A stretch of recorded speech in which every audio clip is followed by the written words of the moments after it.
Hello everyone, welcome to a module on the cardiovascular system. In this module, we will talk about the basics of cardiac output variables.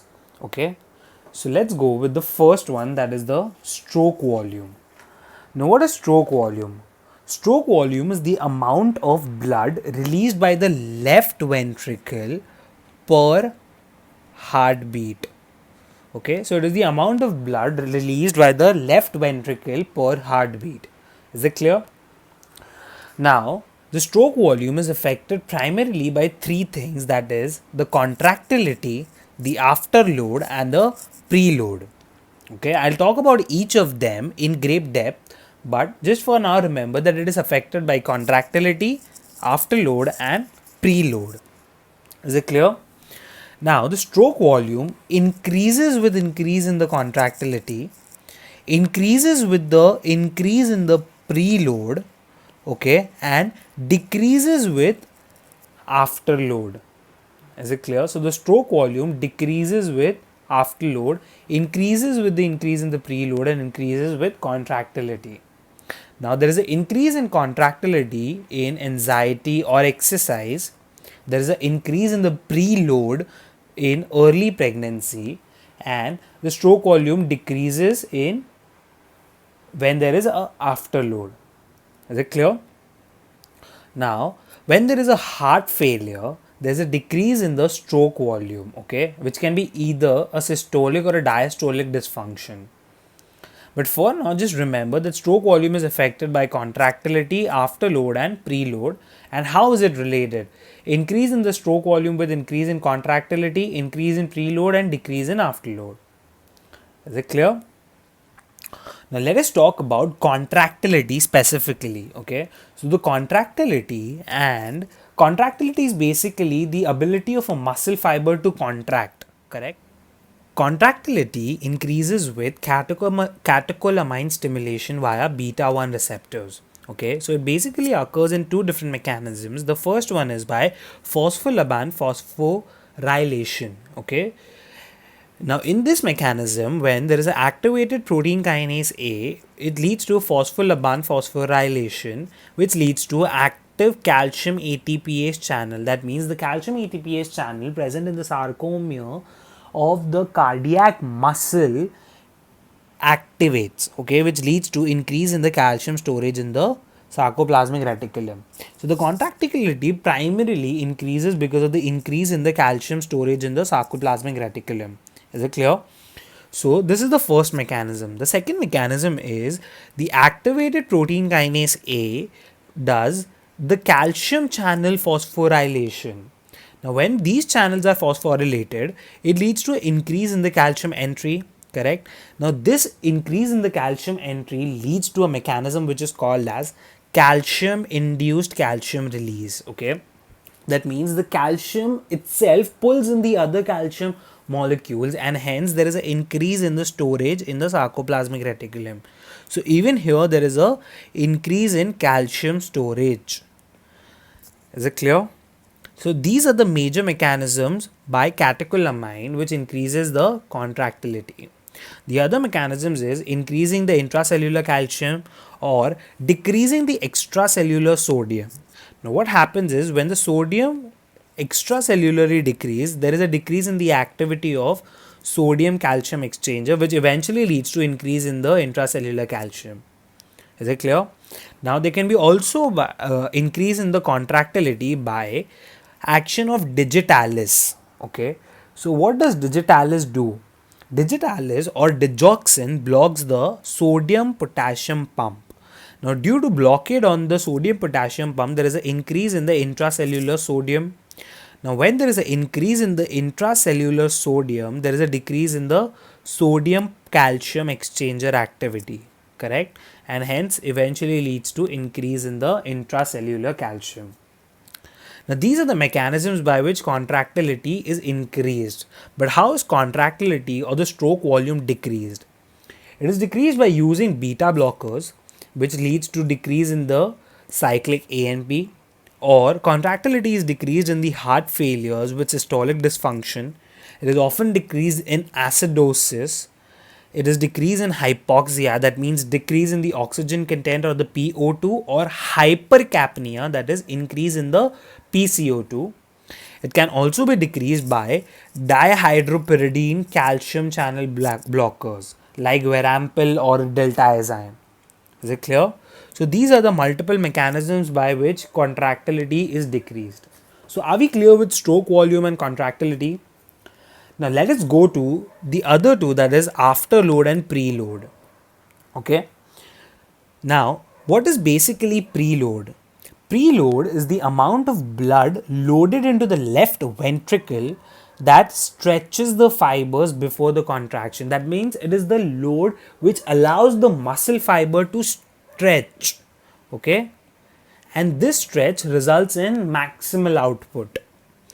Now the preload is approximately measured by end diastolic volume. Okay, so the end diastolic volume is the volume after the filling. Okay, so when the ventricles are completely filled, then the volume measure is the end diastolic volume. Okay, it is just before the contraction. Now, the preload depends on the venous tone and circulating blood volume. Okay, so the blood circulating and the venous tone plays an important role on the preload. Now, the vasodilators like nitroglycerin decreases the preload, okay, which is used to relieve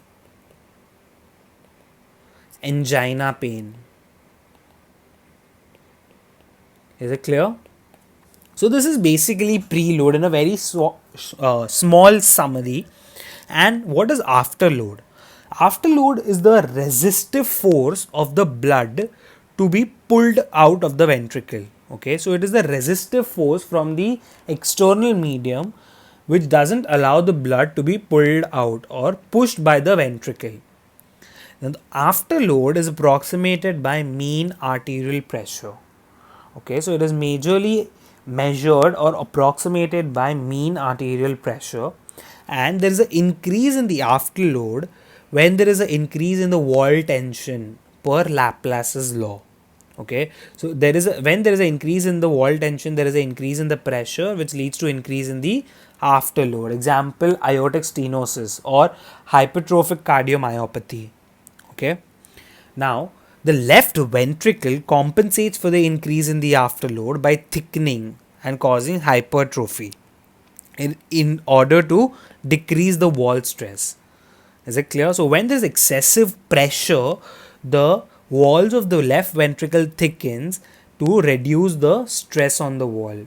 Is it clear? The atrial vasodilators like hydralazine is used to decrease the afterload. And ACE inhibitors, that is angiotensin converting enzyme inhibitors or ARBs, are used to decrease both the preload and the afterload. So angiotensin 2 is prevented to decrease the preload and afterload. Is it clear? So please remember, afterload is approximated by mean arterial pressure, preload is approximated by end diastolic volume, and in afterload there is left ventricular hypertrophy.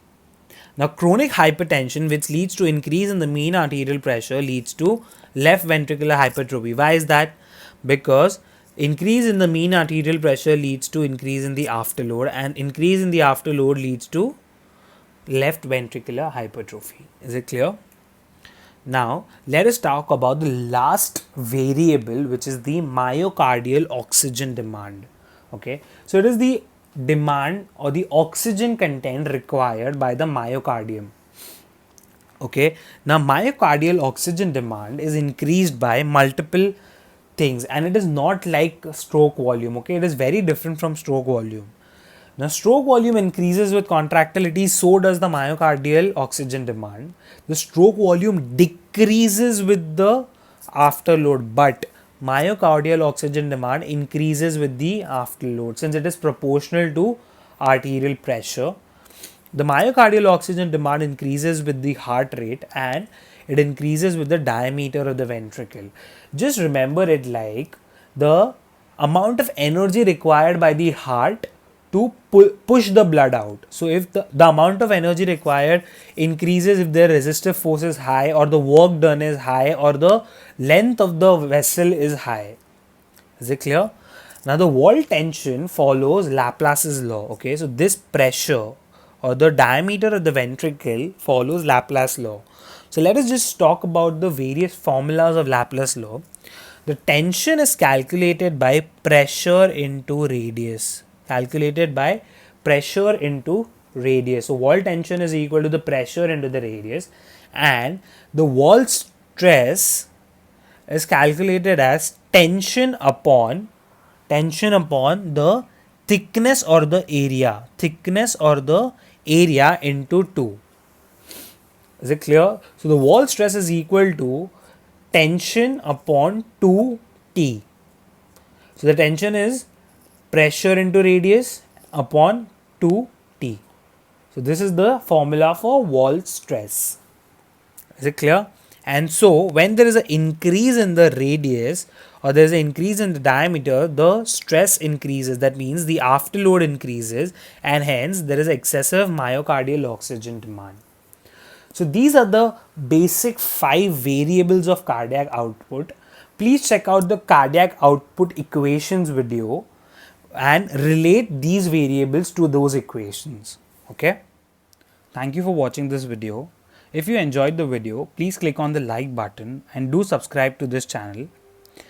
Let me know in the comment section below which topics do you want me to explain. Thank you.